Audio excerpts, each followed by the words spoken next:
Physical refining செய்யப்பட்ட SKM Poorna rice brand oil. ரொம்ப டயர்டா இருக்கு.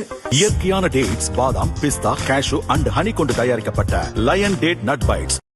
இந்த ஆண்டு 2026ஆம் ஆண்டு பத்ம விருதுக்கு ஒரு சாமானியனை கண்டறிந்து, இந்த சாமானியனை செய்த சாதனையை கண்டறிந்து மத்திய அரசு, குறிப்பா மோடிஜி தலைமையிலான இந்த அரசு பல்வேறு மாநிலங்கள்ல கடைகோடி நிலையில் இருக்கக்கூடிய சாமானியனெல்லாம் கண்டறிந்து அவர்கள் செய்திருக்கக்கூடிய சிறப்பான சாதனைகளை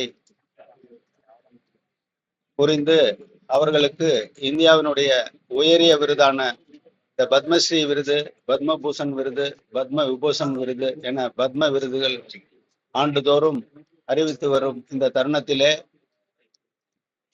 என்னை போன்ற ஒரு சாதாரண ஆளுக்கு இந்த விருதை அரசாங்கம் கொடுத்து கௌரவப்படுத்தியிருக்குது.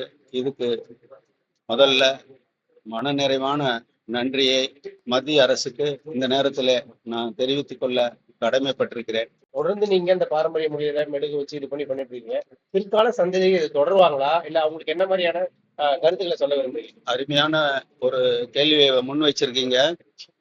இது எந்த காலத்திலையுமே அந்த பாரம்பரியமான முறையில இதை வடிவமைக்கிறதுக்கு இத சிரமம்னு நம்ம எடுத்துக்க கூடாது. அதை நேசிச்சு அந்த ஆகம முறைய முறைப்படி செஞ்சு இதை நிலைநிறுத்தணும் அப்படிங்கிறது தான் இந்த பாலமுருகன் சிற்பக்கலை கூடத்தினுடைய முதல் நோக்கமே. இதுல மிஷினரிகளையோ மற்ற உபகரணங்களையோ வைத்து உருவாக்குவதற்கு 1000 தொழில்கள் இருக்கின்றன. இன்னைக்கு 1000 வருஷம் இந்த சிற்பக்கலை நிலைச்சு நிற்குதுன்னா அது அத்தனையும் கைத்திறன் மூலமா உருவாக்கப்பட்டது. அந்த கைத்திறன் மூலமாவே வருங்காலத்திலையும் இந்த சிற்பிகள் செய்யணும்னு இந்த நேரத்துல எந்தவித காம்ப்ரமைஸும் இல்லாம அந்த உண்மைத்தன்மைக்கு மாறாம நம்ம செய்யாம இந்த கலையை வளர்க்கறதுல, இதை பாதுகாக்கிறதுல ஒவ்வொருத்தரும் முழு கவனம் செலுத்தி செய்யணும்னு இந்த நேரத்துல நான் மிகவும் பணிவோடு கேட்டுக்கொள்கிறேன். அரசு எந்த மாதிரியான உதவிகள் அவங்க செய்யணும், இன்னொன்று அவங்களுக்கு என்ன மாதிரியான பயிற்சிகள்லாம் வழங்கணும்னு நீங்க நினைக்கிறீங்க?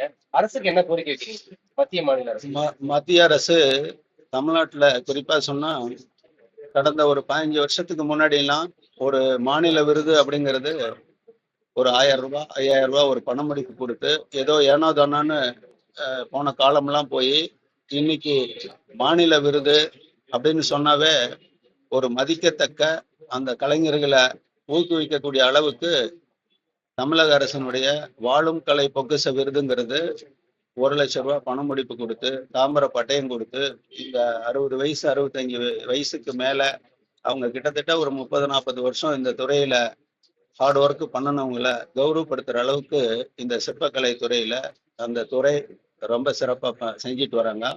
மாநில விருதானது ஒரு 50,000 ரூபாய் பண முடிப்பு, அதற்கு உண்டான பட்டயம், 8 கிராம் கோல்டு காயின் எல்லாம் கொடுத்து அவங்கள நல்லா ஊக்கப்படுத்துறாங்க. டிஸ்ட்ரிக்ட் அளவுல மாவட்டந்தோறும் ஆர்டிஸ்டான்களை தேர்வு பண்ணி மாவட்ட விருது கொடுக்குறாங்க. இது மாநில அரசு.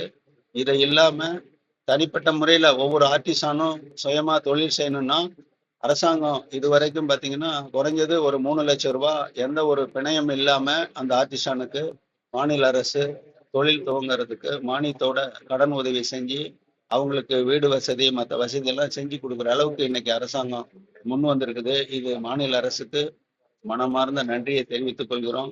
இன்னும் இந்த சிற்பக்கலை துறையை சார்ந்த மாணவர்களுக்கு கல்வித்துறையில தனி கவனம் செலுத்தி அவங்கள மோட்டிவேஷன் பண்ணணும்னு இந்த அரசாங்கத்தை நாங்கள் கேட்டுக்கிறோம்.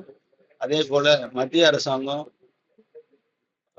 ஒவ்வொரு மாவட்டத்திலையும் மாநிலத்துல அனைத்து இந்த தேசத்துல அனைத்து மாநிலத்திலேயும் மாவட்டம் வாரியாக விஸ்வகர்மா அப்படிங்கிற ஒரு ப்ராஜெக்டை பெரிய அளவுல கொண்டு வந்திருக்காங்க.